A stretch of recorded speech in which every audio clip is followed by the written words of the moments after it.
ska vi se här. Smygjakt. Kalsonger behöver man ju alltid. Det är bra. Underställ. Det kör vi. Bra. Fleecetröja. Fan, mina kåpor. Aska, vad är kåporna? Hämta kåporna. Så, bra. Duktig tjej. Kåpor. Så. Caps. Bra. Ja, smygjakt på gris är på gång nu. Och du kanske också är lite sugen på att dra ut och smygjaga.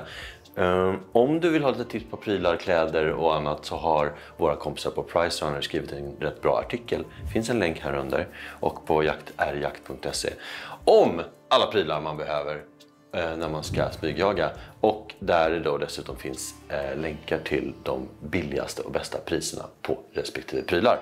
Inte dåligt, nu drar vi ut och jagar.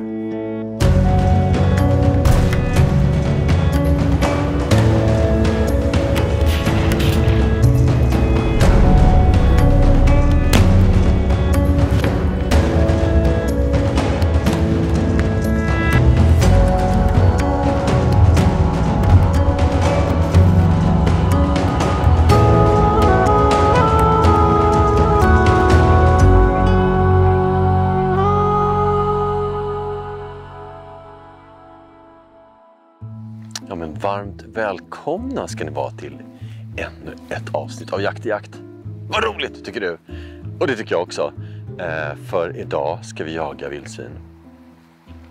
Det är strax utanför Stockholm. Och jag var här på den här marken i ett avsnitt för inte alls så länge sedan. Och sköt ett vildsvin.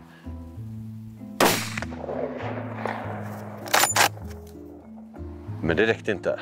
De bryr sig inte för 5 öre, grisarna, där på den platsen. Det är på en liksom lite annan del av marken här. Men jag tänkte att jag ska börja med att smyga runt lite.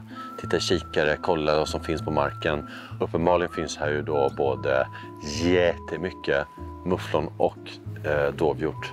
Men det jagar vi som sagt inte idag, utan idag är det vildsvin. Och det handlar om att, precis som sist, freda den där stackars lilla hästgården från alla grisar som är där och mumsar på nätterna.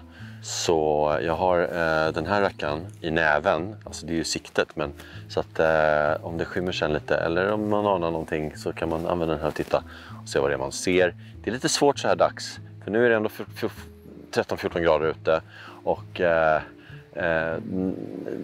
solarmar, stenar och stubbar och sånt är ju lätt att förväxla med vilt helt enkelt. Så de här funkar egentligen bäst tidig morgon när det har varit kallt hela natten och på natten då givetvis. Så det är inte mycket mer att snacka om, va?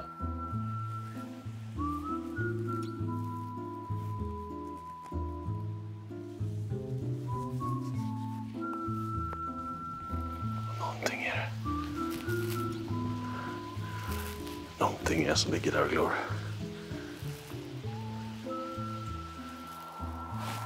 Ja, kanske du tänker, vad gör den där idioten ute mitt på dagen och jagar vildsvin?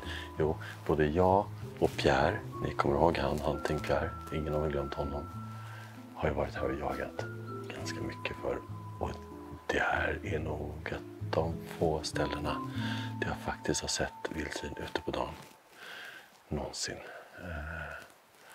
Jag tycker det är otroligt svårt att få syn på dem i dagsljus. Men här brukar de vara.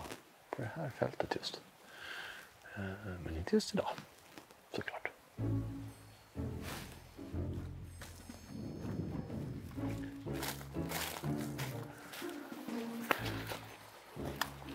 Jag tycker inte testar alltid mina vildsvin som jag skjuter. Mest för att det är liksom peace of mind. Och det finns ju en massa olika sätt att göra det. Jag brukar använda Eurofins, för då får man liksom svaret i en app. Sjukt smidigt. Om man känner sig lite osäker på det här med trikiner och vad det är för någonting och hur man ska göra för att testa eller laga bort eller vad man nu gör, så kan man läsa en liten artikel här. Klicka här under på jakt.se finns det en liten artikel man kan läsa om trikinerna. Jag tänker så, ju mer man vet desto bättre blir man, eller hur? Lite mer kunskap, kanske lite bättre jägare också. Inte dåligt.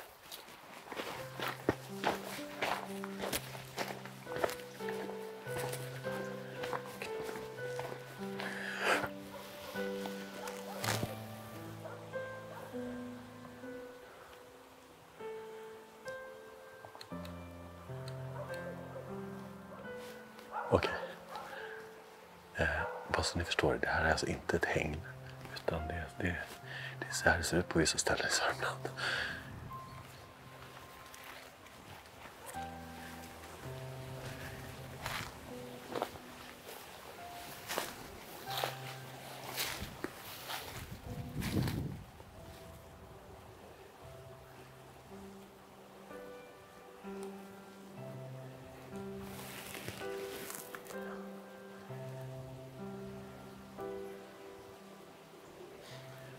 Det är helt sjukt hur mycket vilt här.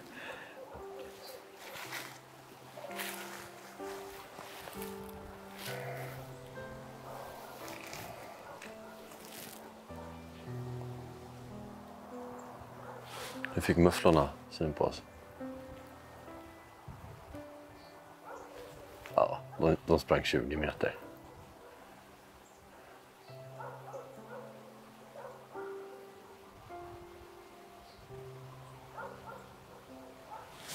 Tänk att det är så sjukt svårt ibland när man faktiskt jagar villebrådet i fråga. Men när man inte jagar just det viltslaget, de bara står och glor på en.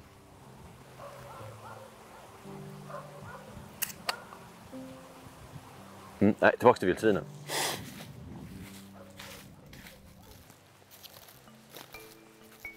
Det är en ensam kulting som går här på fältet. En liten randig, den måste vara utan morsa. Annars skulle den inte se ut så där, tror jag.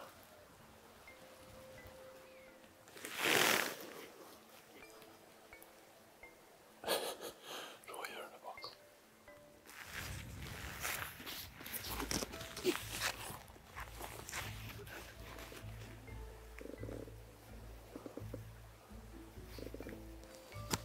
Det är jättesvårt att räkna ut var grisarna kommer komma ut.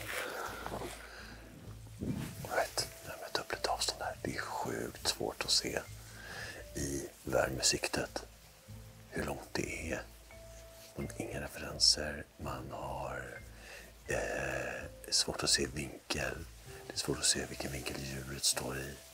Det är rejält mycket högre svårighetsgrad, tycker jag, att jaga med värmekikare än med vanlig.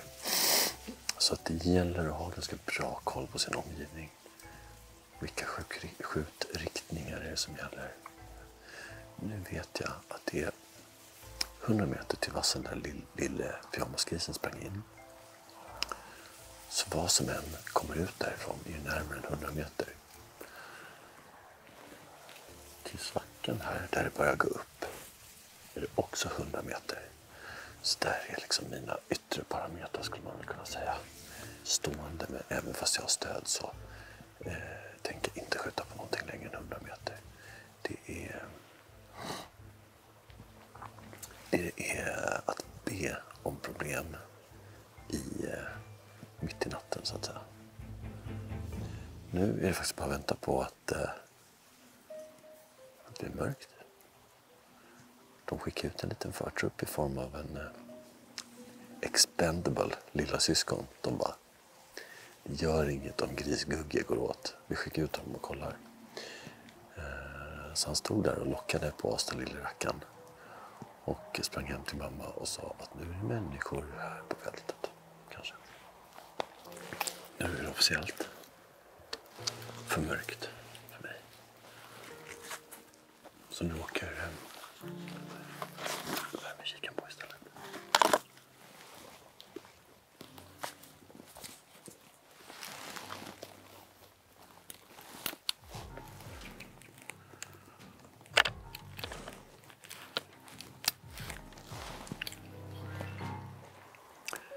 Ja, nu är det så mörkt att man knappt, man ser om man sätter fötterna, men man kan bara se liksom skillnaden liksom lite grann mellan ljusa och mörka partier, som är lite flyt kan man se. Ett vilt mot den här, jag vet inte ens om ni ser, men den här beiga liksom stubben. Men det är långt ifrån självklart. Och nu hade jag ju i vanliga fall satt med bilen och åkt hem om jag inte hade haft ett värmesikte. Men nu har jag ju det. Och därför står jag kvar. Och jag kör ju med den här.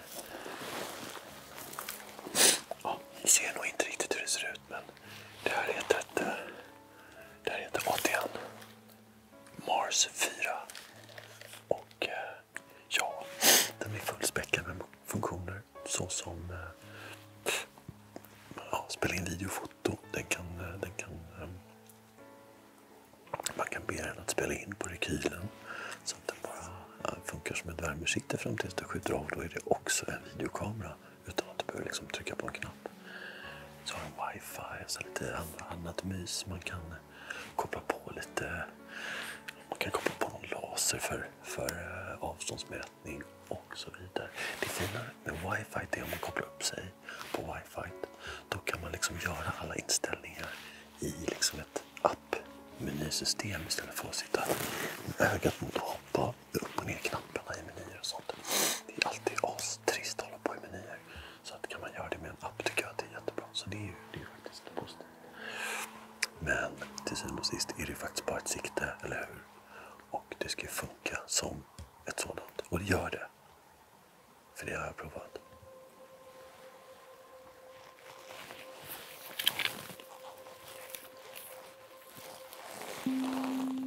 Titta, där är 2 grisar. Och de ligger till och med och myser på rygg. Och sprattlar med benen.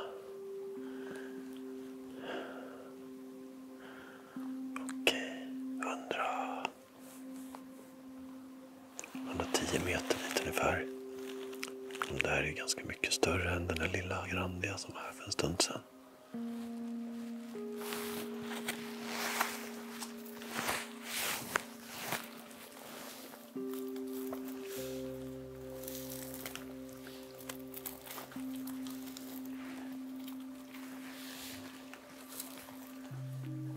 De är kvar.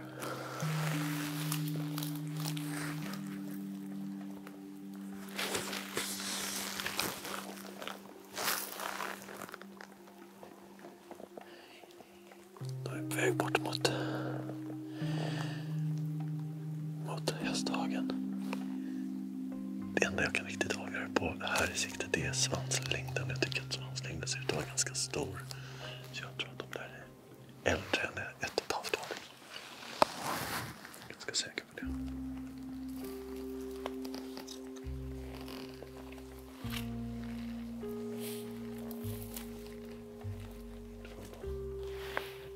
Det är 50 meter och det stinker vildsvin här.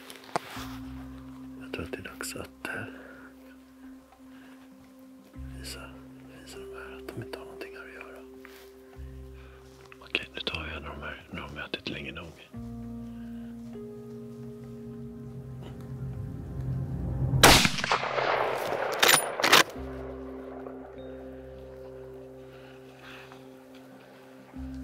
En gris påskjuten. Som ni säkert såg i värmesiktet så var det en ganska bra träff. Och man såg tydligt hur blodet sprutade på sidan av grisen. Men jag tänker ändå att jag ska gå och hämta hunden. Så hon får göra någonting kul idag. Ett litet eftersök helt enkelt. Duktig tjej! Bra gumman! Ja, är du duktig? Är du duktig? Ja. Ja. Mission accomplished får man väl ändå säga. Övriga grisar bortskrämda, en ligger. Och nu ska jag bara släppa ut den här lite. Och sen ska jag ringa jägaren här så får han komma och hjälpa mig att hämta den här. Vilka fantastiskt fina djur det här är alltså. Och så börjar vinterpälsen komma rejält tillbaka här nu också. Nu är det ganska kallt på nätterna. Otroligt alltså. Helt otroligt. Det är rätt fascinerande att titta i det här värmesiktet. När man ser hur blodet sprutar ut på utgångshålet. Då vet man att det är inte ett eftersök, det är ett dödsök man håller på med. Med den typen av blodtrycksförlust så kommer man inte långt helt enkelt. Ganska stadig pjäs det här. 80 kilo kanske. Men det är så här är det skyddsjakt. Här är det liksom, här måste de bort lite grann för att det stör som fan här. För de här som har stallet och även villaägarna här borta som har ordentliga elstaket. Men det hjälper inte. De forcerar dem ändå. Ja. Det här kommer bli gott på julbordet. Ja hörni. Ja, jag måste säga att jag är nöjd. Skräm bort grisarna från fältet där de inte ska vara. Och stallet. Ett stort stycke gris ligger. Och ja hörni. Ni vet. Det finns en sak som gör mig extra glad. Och det är när man tycker på den här lilla prenumerationsgrejen där nere till höger. Då blir jag alldeles varm och gott i hjärtat. Och så får man gärna kommentera här nere under också. Och säga, åh Jompen är så fin, eller varför är du så tjock, eller varför är inget hår kvar, eller något sånt där. Bara kommentera något som ni tycker, som ni tänker på. Hörrni, skitjakt på er. Vi ses snart. Nu ska jag hem och nöna.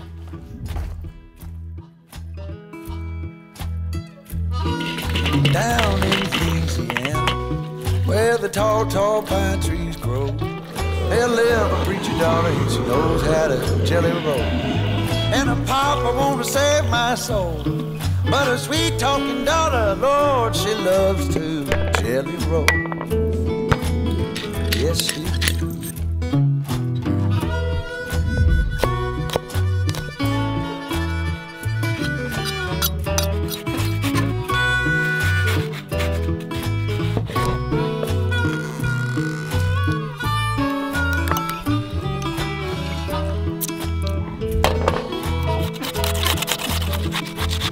I got a gal in old St. Louis, one in San Antonio.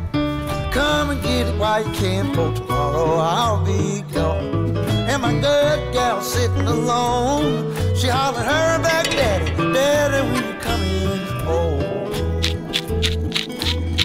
Home, come on home.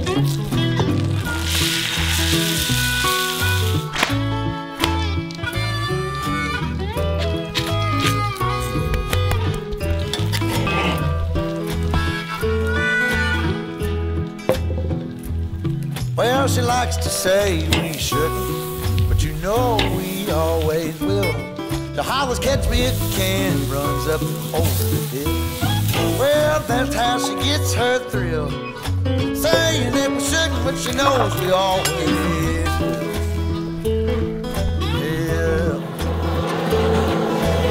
She always said we shouldn't, saying that we shouldn't, but she always will.